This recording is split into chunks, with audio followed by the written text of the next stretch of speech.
Como todos sabemos, estamos viviendo hoy día una situación bien crítica en que, eh,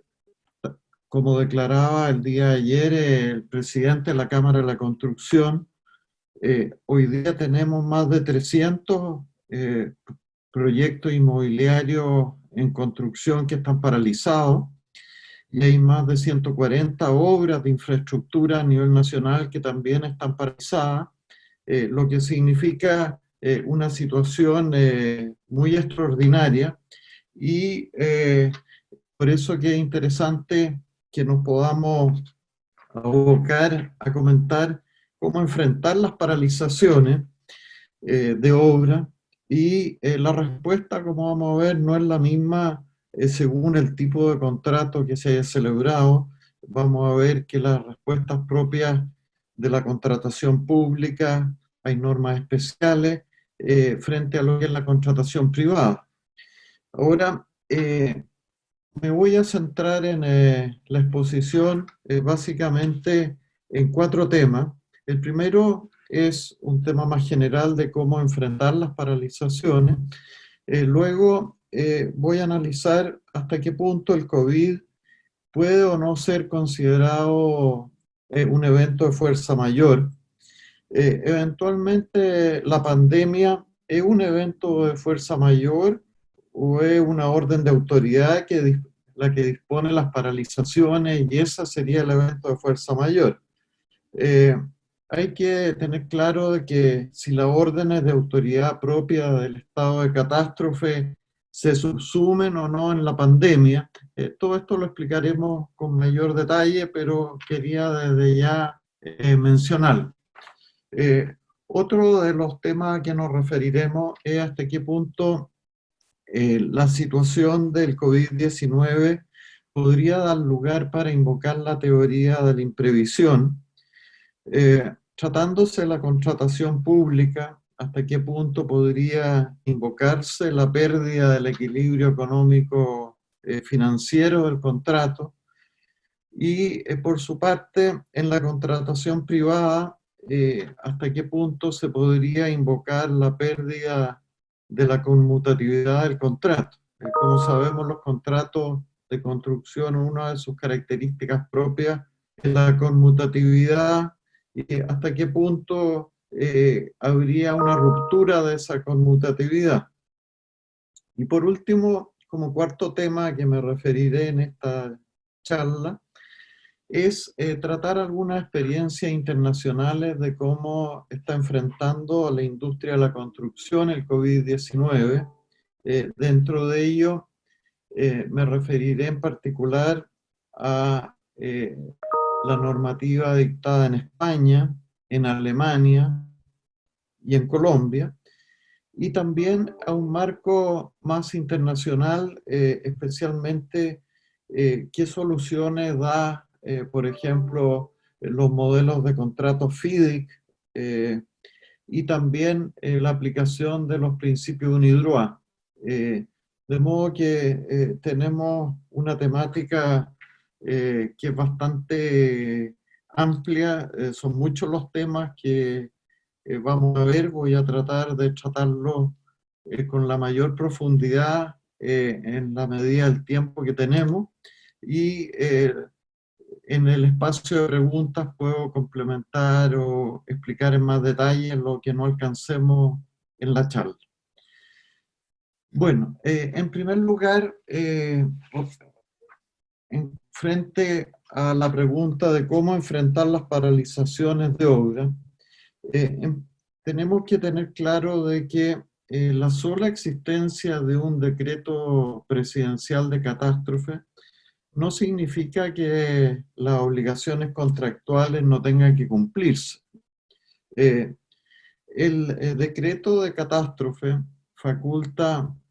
al Ejecutivo para limitar los derechos de locomoción, de desplazamiento, el derecho de reunión, el derecho de propiedad en cuanto a que se podrían ordenar requisiciones, pero dentro de ello hay que tener claro de que se establece un mecanismo de permisos temporales y salvoconducto en que la construcción no es considerada una actividad crítica, eh, salvo en casos muy excepcionales en que no puede detenerse la construcción, como sería, por ejemplo, el caso de un hospital. Pero la regla general es que, de acuerdo a nuestra normativa y a lo que conocemos, la construcción no tiene el carácter de una actividad crítica como puede ser la agricultura o la alimentación, los alimentos básicos. Eh, entonces, tenemos que ver cómo enfrentar estas paralizaciones frente a esta realidad que estamos viviendo, para lo cual, en primer lugar, me gustaría referirme a la contratación pública, eh, en que existen normas especiales, tanto tratándose de los contratos de obra pública, como en los contratos de concesiones de obras públicas y en los contratos del servicio. En primer lugar, como sabemos, en el derecho público, el mandante en lo que es contratación pública eh, puede ejercer el ius variandi y facultades exorbitantes que pueden afectar al desarrollo de un contrato. Por ejemplo, el mandante que impide al contratista acceder a la obra por una decisión propia. Eh, entonces, es interesante ver cómo en cada cuerpo legal se encuentra regulada esta materia y qué soluciones se plantean. En primer lugar, nos vamos a referir a lo que son los contratos de obra pública. En esto, el MOP ha tenido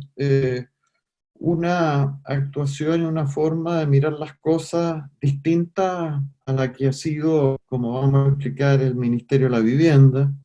Eh, Dentro de eso es importante tener presente el ordinario 239 del MOP, que eh,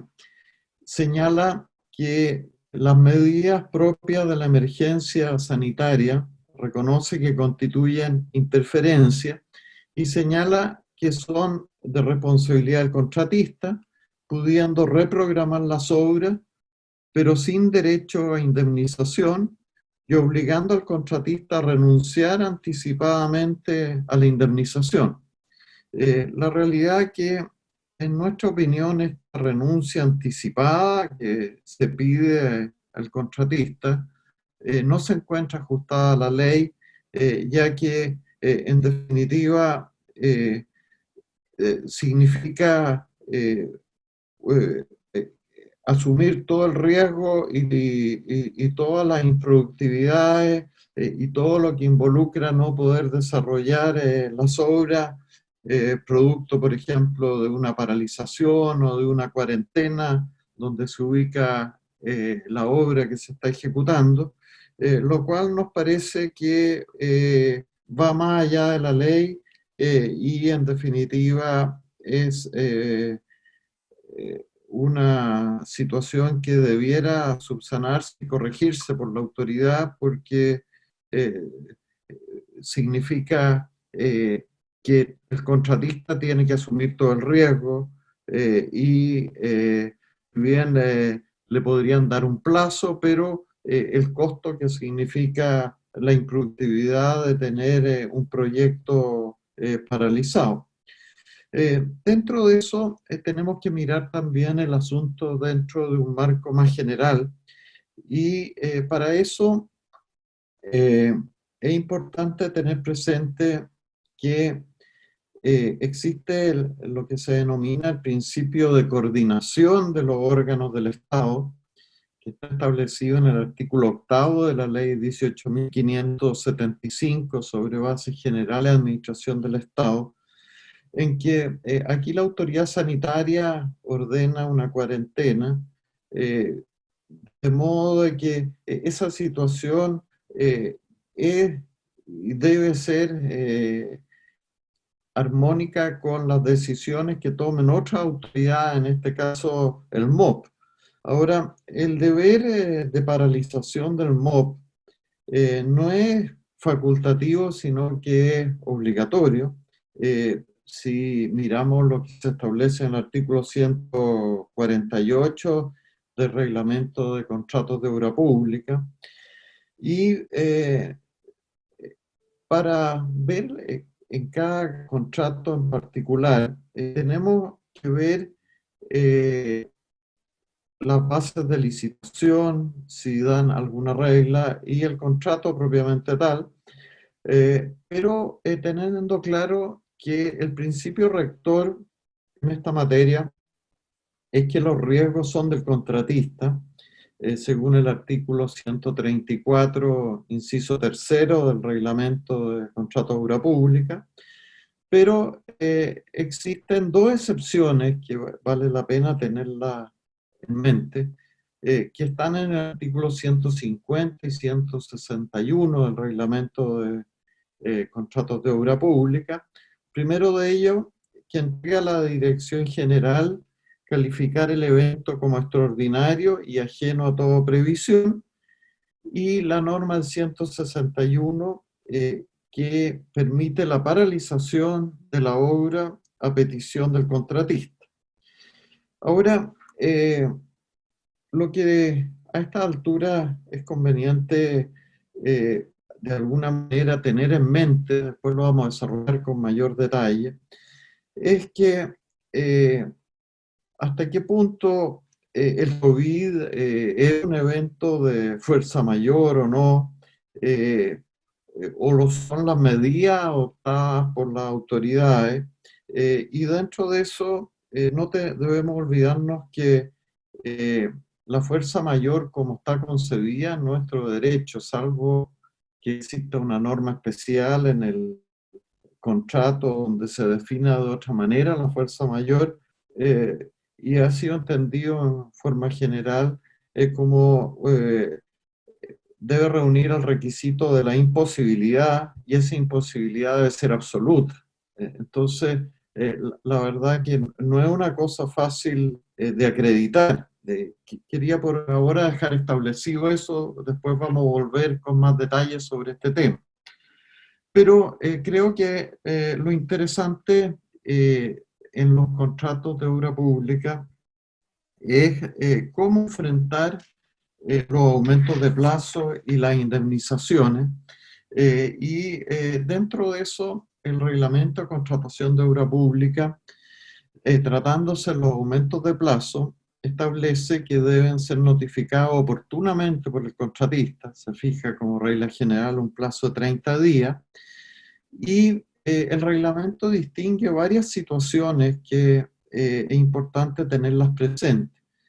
Primero, si se trata de obras nuevas, modificaciones de obras o obras extraordinarias, lo que regula el artículo 160. Si se trata de retrasos por la entrega en materiales del fisco, el artículo 145.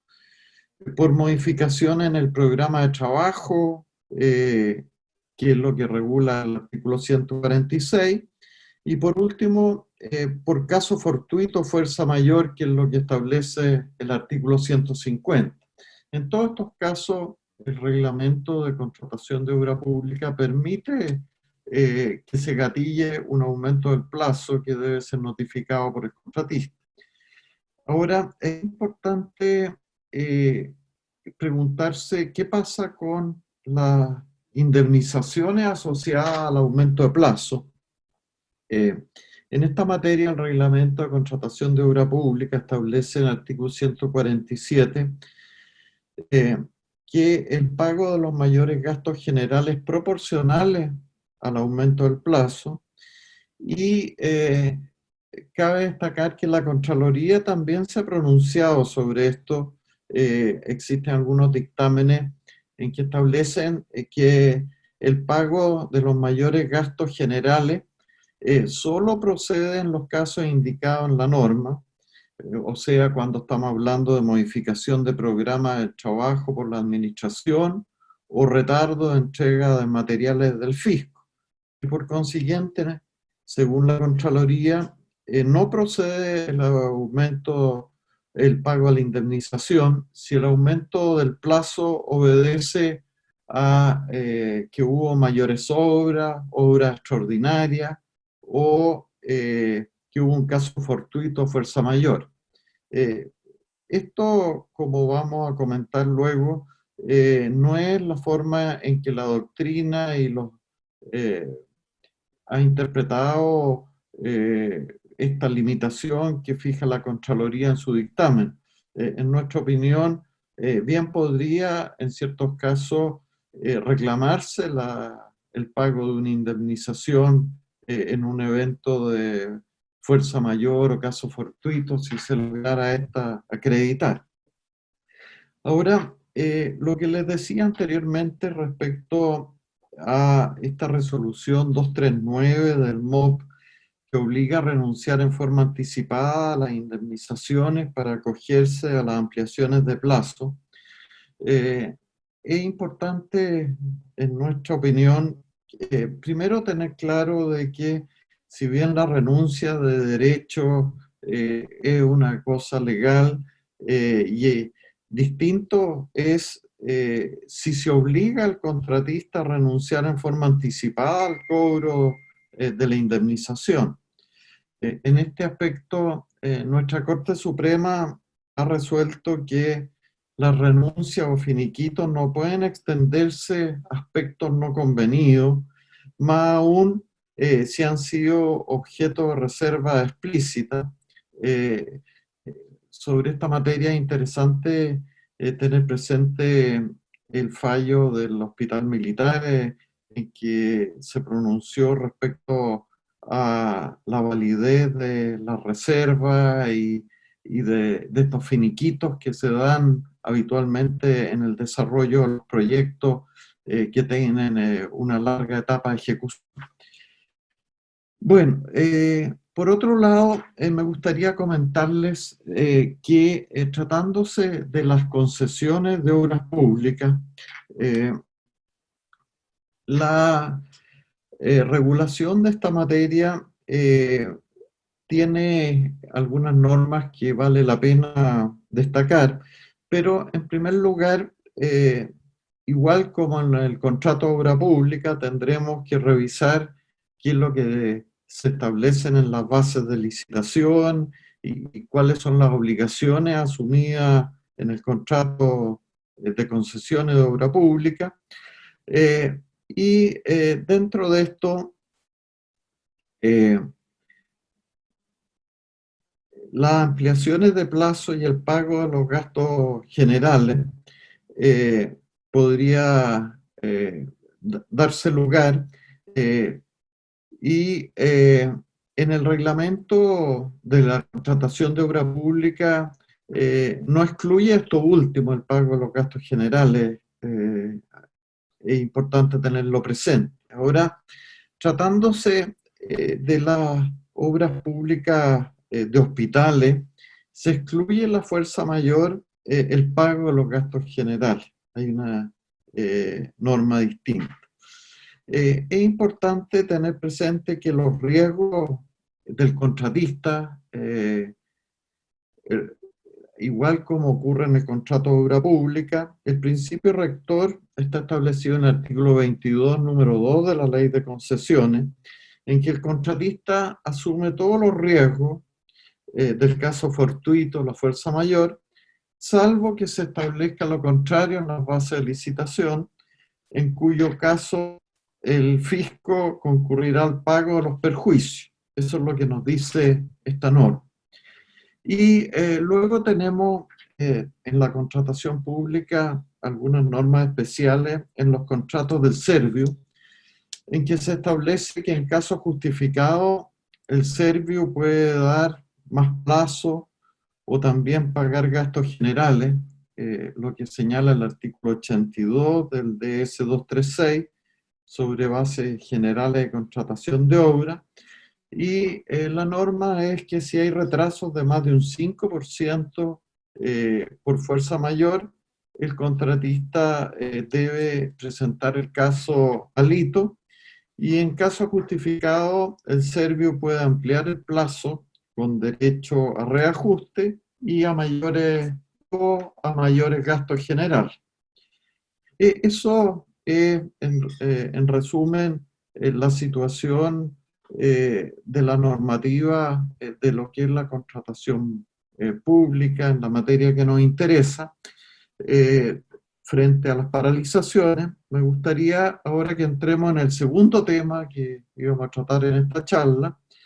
que es hasta qué punto el COVID-19 puede ser calificado como un evento de fuerza mayor o no. Y para ello, en primer lugar, tenemos que estarnos a lo que es la definición del artículo 45 del Código Civil de fuerza mayor, que supone la concurrencia de al menos dos requisitos, el requisito de la imprevisibilidad y el requisito de la irresistibilidad.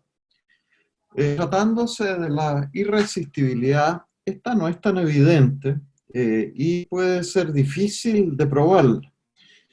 Por ejemplo, en Francia, cuando tuvieron la pandemia del ébola, eh, hubo un caso que fue conocido por la Corte de Apelaciones de París en que se había alegado fuerza mayor por el constructor y en definitiva la Corte francesa rechazó la alegación de fuerza mayor porque estimó de que el requisito de la irresistibilidad no se cumplía, tratándose de la pandemia del ébola hace algunos años atrás. Es interesante ese precedente porque eh, dentro de las muchas cosas que se han oído en esta semana, hay algunos que piensan de que la sola existencia del COVID-19 o la sola existencia de una orden de autoridad es sinónimo de un evento de caso fortuito fuerza mayor. La realidad, en mi opinión, no es así y la fuerza mayor deberá aprobarse en cada caso concreto. ¿Mm? Bueno, respecto a la invocación, el tercer tema que quería comentar en esta oportunidad era hasta qué punto podía invocarse la teoría de la imprevisión frente a este evento de paralizaciones de obras. Eh, Tratándose de la contratación pública, en la medida que exista una pérdida del equilibrio económico del contrato, podría dar lugar a invocarse la teoría de la imprevisión, ya que el equilibrio económico es un principio general de la contratación administrativa que nace como una contrapartida a estas facultades exorbitantes del Estado y al ius variandi, y significa en la práctica la obligación del Estado a reparar si hay una ruptura del equilibrio económico para evitar un sacrificio especial del contratista. Sobre esta materia quisiera comentar que se han presentado en estos días dos proyectos de ley al Congreso para regular la teoría de la imprevisión, un proyecto por parte de los senadores Aravena, Arboe y Huanchumilla, que frente a la emergencia sanitaria plantean de que hay varios países que han acogido la imprevisión frente a hechos sobrevinientes extraordinarios propios de una que ocasionan en una excesiva onerosidad, lo que en el derecho comparado se conoce como el hardship, y señalan de que la doctrina y la jurisprudencia ha recogido la imprevisión tratándose de contratos de tracto sucesivo que por causas sobrevinientes no pudieron preverse al contratar y en la medida que se altere la equivalencia de las prestaciones imponiéndose una excesiva onerosidad. En base a ello, estos senadores en su moción proponen agregar a continuación del artículo 1546 del Código Civil, donde se señala que los contratos deben ejecutarse de buena fe, un artículo 1546 bis, que este artículo está tomado, es una copia del artículo del Código Civil francés de la reciente modificación del año 2016,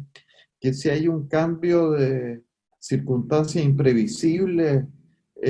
al tiempo de la suscripción del contrato, en que se convierte su cumplimiento en excesivamente oneroso para una de las partes, se puede pedir la renegociación del contrato. Y si no hay acuerdo en la renegociación, las partes pueden poner término con un acuerdo al contrato, y a falta de acuerdo el juez puede poner término o revisar el contrato. Ahora,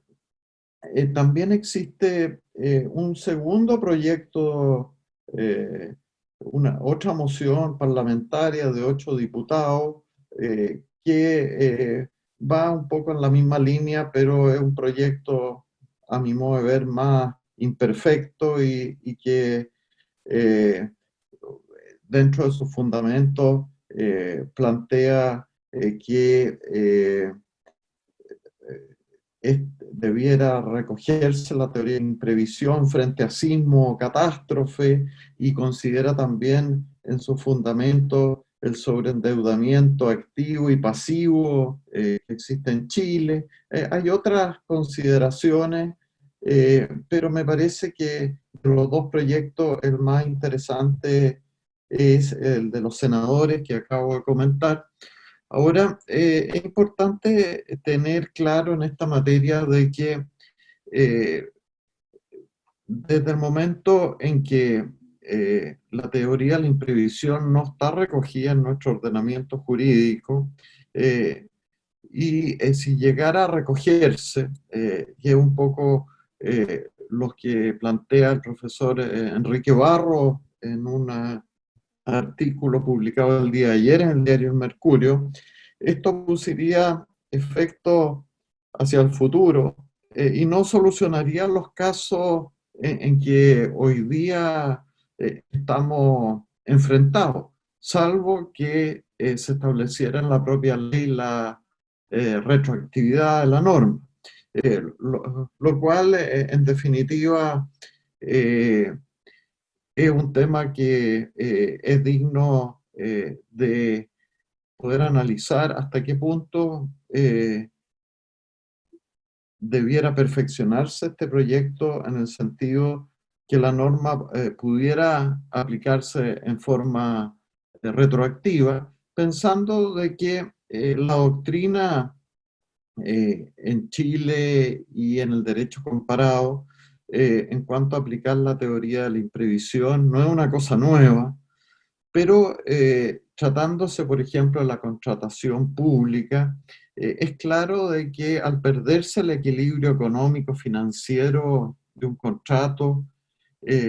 frente a hechos no previstos a la época de su celebración y que afectan gravemente la economía del contrato, que ponen en riesgo su ejecución,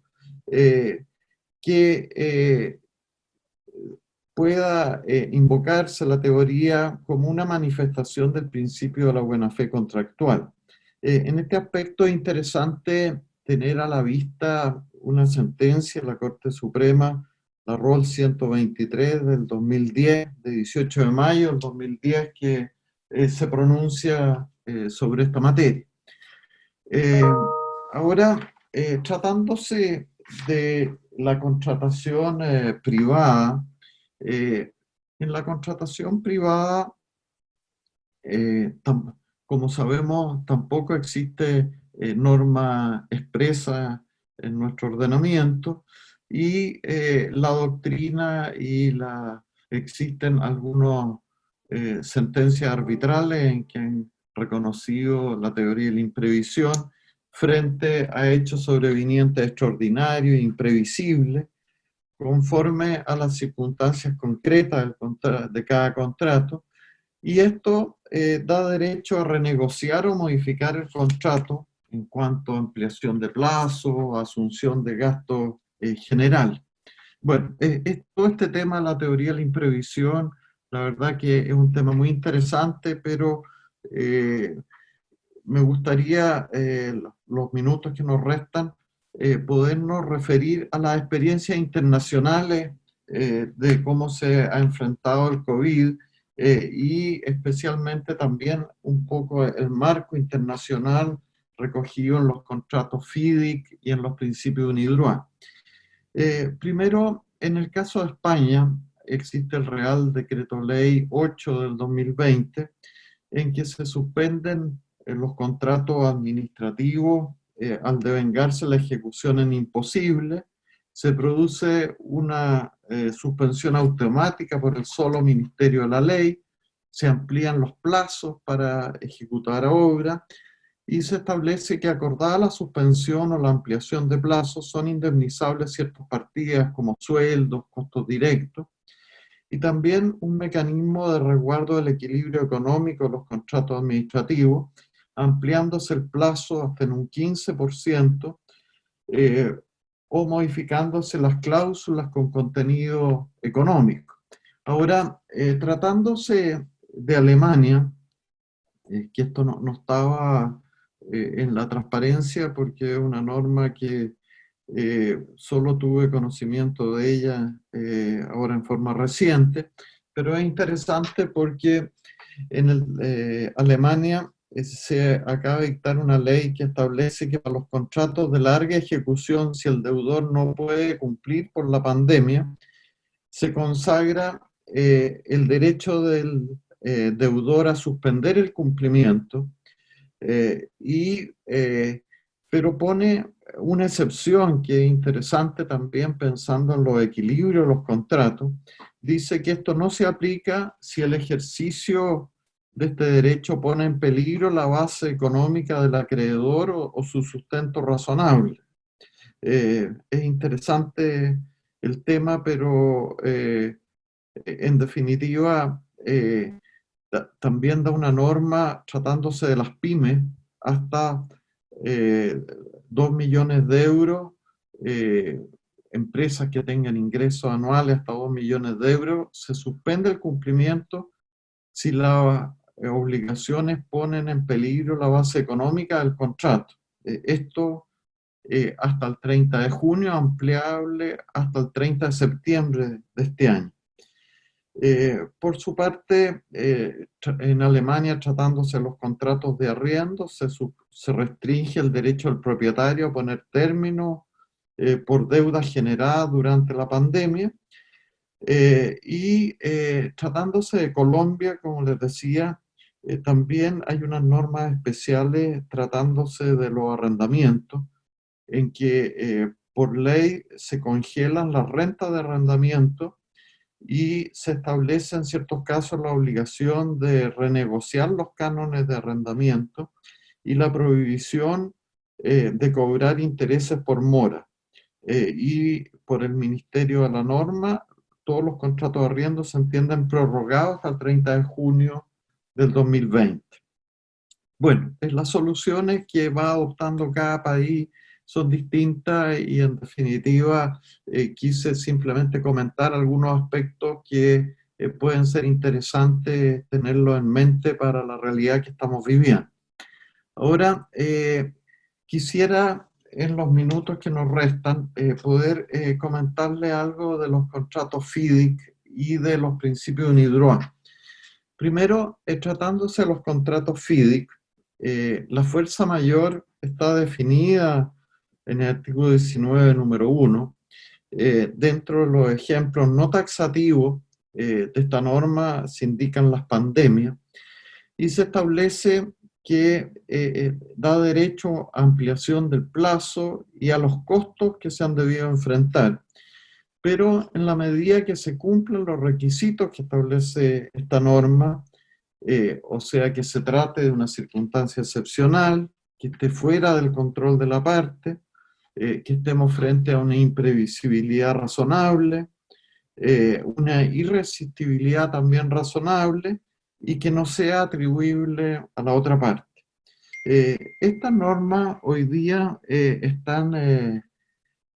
recogida en forma un poco distinta en la nueva versión de los contratos FIDIC que reemplazó la versión del año 1999 por los nuevos libros del 2017, en que la fuerza mayor se llama como eventos excepcionales, lo que supone la existencia de un evento continuado. Es interesante en esto la guía de los contratos FIDIC, porque tratándose de contratos de obras de infraestructura, es usual que muchos de ellos recogen ciertos principios de la distribución de los riesgos y de la construcción del contrato, los principios FIDIC. Entonces, los contratos FIDIC, de modo que tenerlos a la vista para resolver ciertos tipos de estas temáticas es interesante. Por último, quisiera referirme a los contratos, a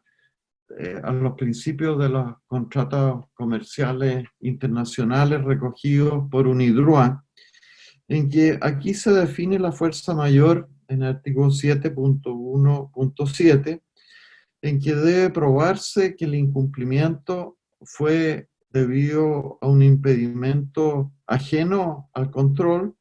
Esta prueba tiene que hacerla el contratista y que esto a la época en que se celebró el contrato no cabía razonablemente esperar que esto podía ocurrir.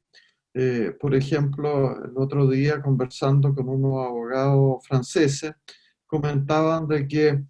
cuando ya estaba decretada la pandemia del COVID-19 en China, se celebró en París un contrato para la ampliación de las obras de Disney, de la construcción del parque de diversiones de Disney en París. Entonces, ¿hasta qué punto la discusión que venía si se iba a poder invocar la fuerza mayor, ya que el contrato se había celebrado después que la pandemia ya se había producido en China? Pero nadie sabía la magnitud, ni en Europa todavía existía conciencia de qué es lo que esto significaba. Por eso que es un tema complejo. Ahora, es interesante en esto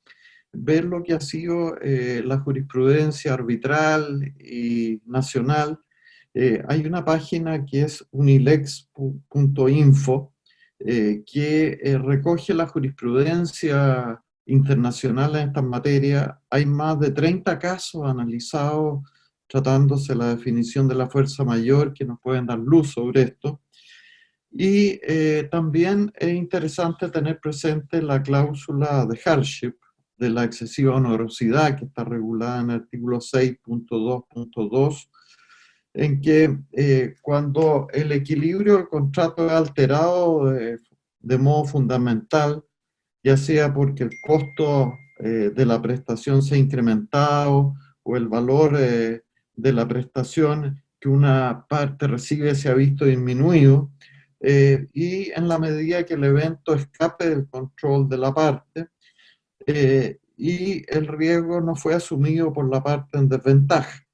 Aquí también hay 38 casos que uno puede consultar en Unilex, donde se reconoce la aplicación de la cláusula de hardship, que es interesante tenerlo a la vista como práctica internacional y cómo delimitar cuándo estamos frente a una excesiva onerosidad o no. Bueno, la realidad es que nos ha pillado el tiempo. Me gustaría que en las preguntas podamos aclarar o complementar este sobrevuelo que hemos tenido en todos estos temas, de por sí muy interesante.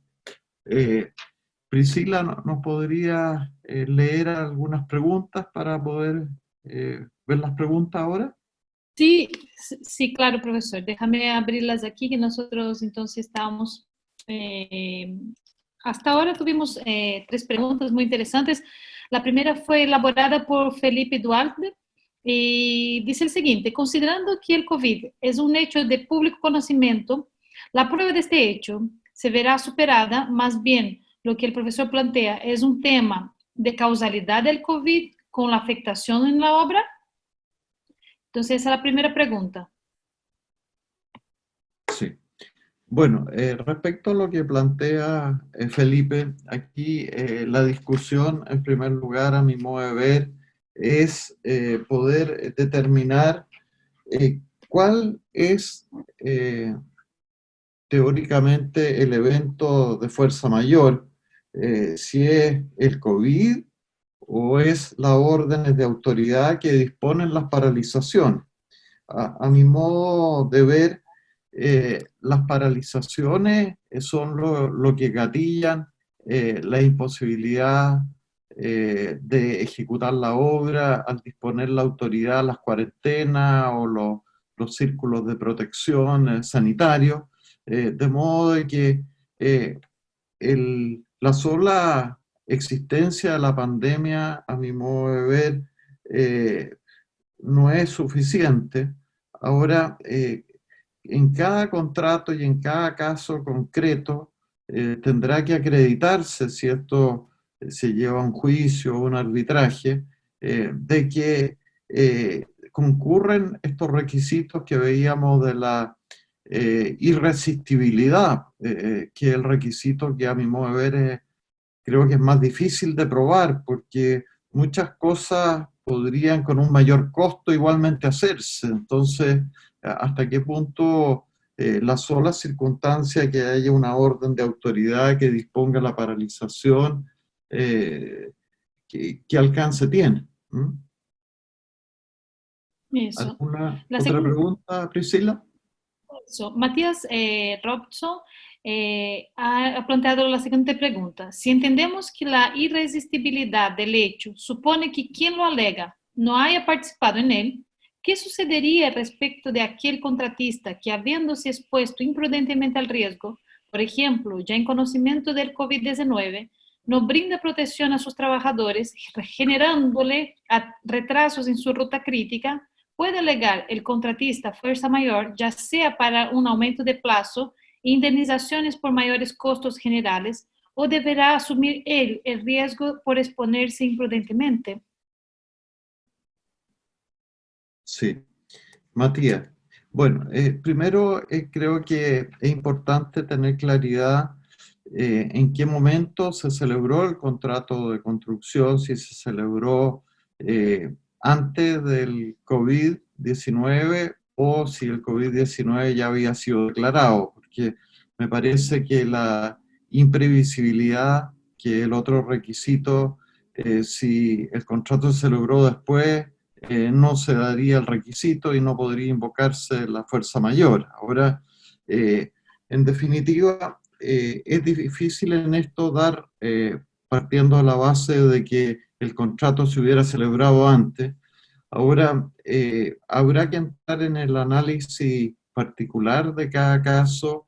cuál es la actitud de colaboración que tuvo las partes dentro del marco de la buena fe contractual, de cómo enfrentó el problema y hasta qué punto hizo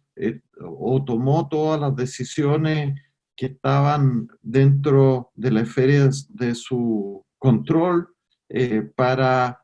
al menos mitigar o enfrentar en forma adecuada el evento de la paralización o el evento de el cumplimiento de las medidas sanitarias. Entonces, en definitiva, lo que quiero decir con todo esto es que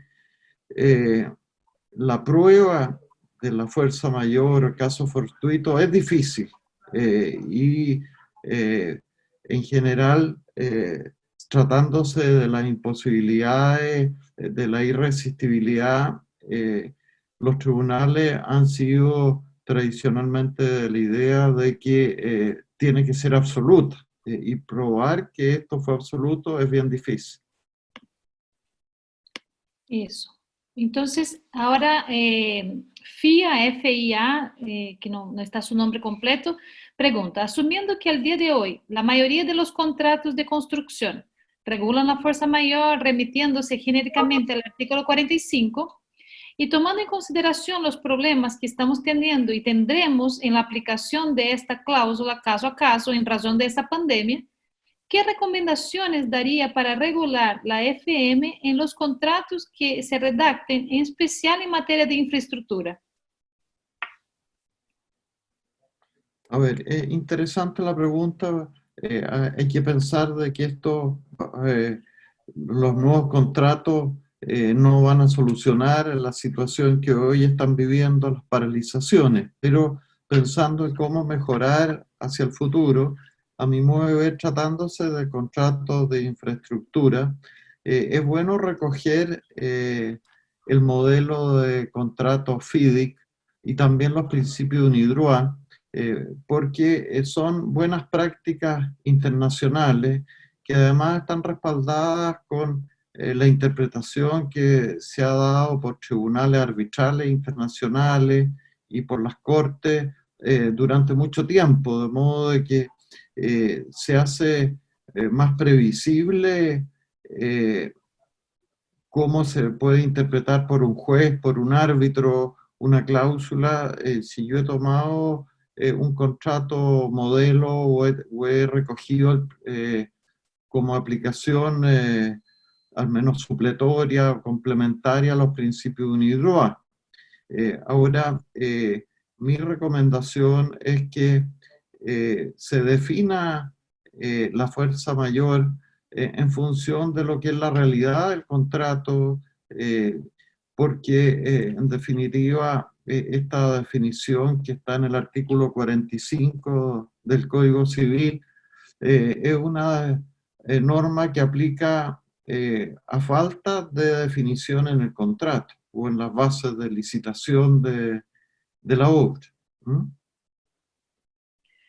Bueno, entonces Antonio Alarcón pregunta, construcción y minería, al ser un sector estratégico, ¿tendría un tratamiento diferencial respecto a fuerza mayor? Si continúan operaciones o proyectos operativos, pero se detienen proyectos de inversión. Ese sería el comentario y la pregunta de Antonio Alarcón, para que se refiera a la construcción y minería. Si tendría un tratamiento diferencial. A ver, como expliqué en la charla, la actividad de la construcción no ha sido considerada una actividad crítica y por consiguiente no tiene un tratamiento diferenciado a otro tipo de actividades frente a todas las limitaciones establecidas por la autoridad sanitaria. Ahora, la realidad es que en definitiva hay que en primer lugar ver qué es lo que se establece en el contrato, qué es lo que acordaron las partes y en función de eso, si no hay normas especiales, aplicar las normas que hemos visto según se trate de una contratación pública o una contratación privada, pero no hay una normativa que solo se aplique al sector minero o a cierto tipo de construcciones en que establezca un tratamiento distinto. ¿Mm? También me hacen la pregunta sobre si la falta de coordinación entre los departamentos de vialidad o concesiones del Ministerio de Obras Públicas con el MinSal y las distintas autoridades sanitarias constituye un cumplimiento contractual del Estado si sus medidas causan daños a los contratistas. A ver, en mi opinión, este principio de la coordinación es un deber, es una obligación que está recogido en el ordenamiento jurídico y que por consiguiente, si no se cumple, uno podría invocar falta de servicio, podría invocar una responsabilidad del Estado, porque sin duda, frente a una situación como la que estamos viviendo, las decisiones que tome la autoridad sanitaria no pueden ser una isla, no pueden, sino que tienen que ser armónicas con las decisiones que tome el Ministerio de la Vivienda, que tome el MOP. En ese sentido, el Ministerio de la Vivienda ha tenido una actitud distinta al MOP en cuanto a el interés de seguir adelante con la ejecución de los proyectos y solucionar los temas que se han ido planteando. Eso. Esa pregunta fue elaborada por Rodrigo Riquelme. Ya. Ahora, Gonzalo Cordero pregunta, en materia de concesiones, ¿cree que es igualmente aplicable la teoría de la imprevisión, considerando la existencia del artículo 19 de la Ley de Concesiones que regula expresamente una situación que altere el régimen económico del contrato? A ver, tratándose del régimen de concesiones de obras públicas, dado que hay normas especiales, a mi modo de ver, lo que debiera invocarse en ese caso es la pérdida del equilibrio económico-financiero del contrato, y así ha sido reconocido por la Corte Suprema. Hay un fallo interesante de unos años atrás de que eh, precisamente se acogió el reclamo de la sociedad concesionaria sobre la base de que eh, se había producido una pérdida del equilibrio económico-financiero. ¿Mm? Eso. 2 segundos para abrir aquí las preguntas. Bueno, entonces, Alfredo Vial pregunta, profesor Figueroa, ¿cuál será el rol del arbitraje de emergencia en esta crisis sanitaria? Eh, Alfredo, bueno, la verdad que me parece que el arbitraje de emergencia es una herramienta de que es muy útil y ya en forma internacional, según escuchaba a los abogados en París de la ICC, se están produciendo arbitrajes de emergencia porque la ventaja que tiene es que dan una solución rápida frente a situaciones extraordinarias como las que estamos viviendo, de modo de que creo que es una herramienta que hay que tenerla en vista frente a situaciones, especialmente tratándose de proyectos de obras de infraestructura en que no pueden esperar una solución que tome varios años a través de un arbitraje. ¿Mm? Eso. Jorge Norambuena pregunta, si el contrato señala que la fuerza mayor solo da derecho a aumento de plazo y a ninguna indemnización, ¿puede igual invocarse el desequilibrio económico del contrato? A ver, buena pregunta. A ver, la realidad es de que, a mi modo de ver, dentro de lo que es la contratación pública, eh, uno de los ejes rectores es este principio del equilibrio económico del contrato. Si ese equilibrio eh, se viera afectado, podría invocarse. Ahora habría que ver hasta qué punto esa renuncia que está en el contrato a reclamar indemnización y solo ampliación de plazo, qué efectos produce, pero a mi modo de ver habría que analizarlo en su mérito en base al caso concreto. ¿Mm? Eso. Felipe Guerrero pregunta, en mi opinión, la irresistibilidad absoluta debe, considerando de acuerdo a la naturaleza del contrato y de las partes, por ello la jurisprudencia, sobre todo en materia de contrato entre privados, considerada que el cumplimiento de los requisitos del caso fortuito es algo casuístico, netamente fático, que debe analizar el juez a cada caso concreto y considerando las capacidades de las partes. Yo imagino que el Félix estaba haciendo un comentario, más que una pregunta. Pero ahora Elías Barrientos pregunta que, estimado profesor, ¿qué opina sobre el antiguo artículo 19, inciso tercero del LECOP antes de la reforma de 2010, en donde se consagraba la teoría del hecho sobreveniente, abarcando la imprevisión, hecho del príncipe y sujeciones imprevistas, y el actual artículo 19, inciso primero, después de 2010, en donde se consagra solo la teoría del hecho del príncipe, excluyendo la imprevisión y la teoría de sujeciones imprevistas? A ver, esa evolución que hubo en la ley de concesiones, obedeció a un poco a lo que ha sido la historia de las concesiones en Chile, y dentro de eso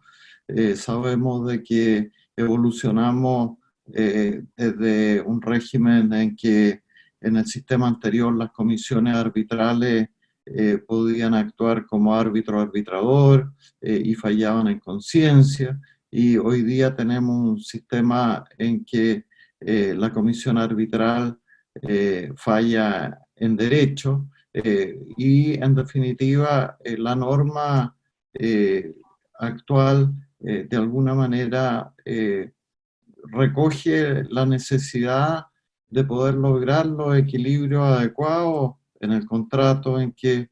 hay ciertos riesgos que está bien que los asuma el contratista, y hay otros que tendrá que asumirlo el mandante. Ahora, en definitiva, a mi modo de ver, esta evolución fue producto de la realidad de los arbitrajes y de las decisiones que se adoptaron bajo la normativa antigua, en que en definitiva lo que se trata es, con esta norma hoy vigente, es tener certeza jurídica y claridad en qué caso y en qué evento podría reclamarse la responsabilidad del fisco o no, ¿no? Profesor, nosotros terminamos con las preguntas. El Carlos, que yo no puedo pronunciar su nombre en alemán perfectamente, yo imagino que Watchholt, pregunta si nosotros tenemos datos de los fallos de la Corte Suprema respecto al asunto del quiebre del equilibrio de contrato de concesión a que se refirió usted. Si tiene Sí. el rol de la Corte Suprema para Bueno, informarles. ese fallo que eh, hice referencia está invocado en un artículo mío sobre el equilibrio económico financiero en los contratos de concesiones, que está publicado en el último cuaderno jurídico de la Universidad de los Andes sobre contratos de concesiones, que es del año pasado, y ahí está citado el rol y los antecedentes de ese fallo. Bueno, me gustaría en los minutos que nos restan, tal como explicó la profesora Priscila Machado, poder invitarlos a los que se interesen a conocer los dos diplomados que vamos a partir ahora luego, el diplomado inmobiliario que lleva más de 10 años haciéndose, y el diplomado de Derecho Construcción, que es la segunda versión este año, que parte el 7 de julio próximo. Los invito a los que se interesen a poder informarse sobre estos diplomados, ya que eh, la gracia que tienen es que son un cuerpo de profesores que son todos personas que trabajan tanto en la industria inmobiliaria como de la construcción, y sobre temas bien específicos y útiles que les pueden servir para el ejercicio profesional. En el caso del diplomado de Derecho de Construcción, participan como profesores también no solo abogados, sino también ingenieros, y ha tenido alumnos que la mitad del curso tradicionalmente han sido ingenieros y la otra mitad abogados. Se crea un debate bien interesante sobre todos estos temas de la industria. Y por su parte, el diplomado de Derecho Inmobiliario para todos los, no solo abogados, también está abierto a corredores de propiedades, arquitectos y gente que trabaja en la industria inmobiliaria, de modo de que la idea es poder hacer estos diplomados en forma presencial, pero mientras la situación no lo permita, se van a hacer online, y eh, en la medida que se pueda más adelante, se retomarían las clases presenciales. ¿Mm? Bueno, Eso básicamente, Priscila. ¿Mm? primeramente, agradecer de nuevo al profesor Juan Eduardo Figueroa por la participación, agradecer a todos ustedes por las preguntas, por la participación en ese seminario, en esta conferencia. la participación de ustedes en todas las actividades que hacemos es muy importante. Y también dejarles la invitación, junto con el profesor Juan Eduardo, dejar mi correo electrónico. Mi correo es pmachado@uandes.cl. Si ustedes quieren hacer cualquier consulta sobre los programas y sobre el contenido de ellos, de los profesores, precios, cómo postular, también me quedo a disposición de ustedes. Así que muchas gracias a todos y que tengan muy buen día. Gracias, profesor Juan Eduardo. Muchas gracias. Nos estamos viendo y muchas gracias a todos. Gracias a Adiós. todos. Adiós.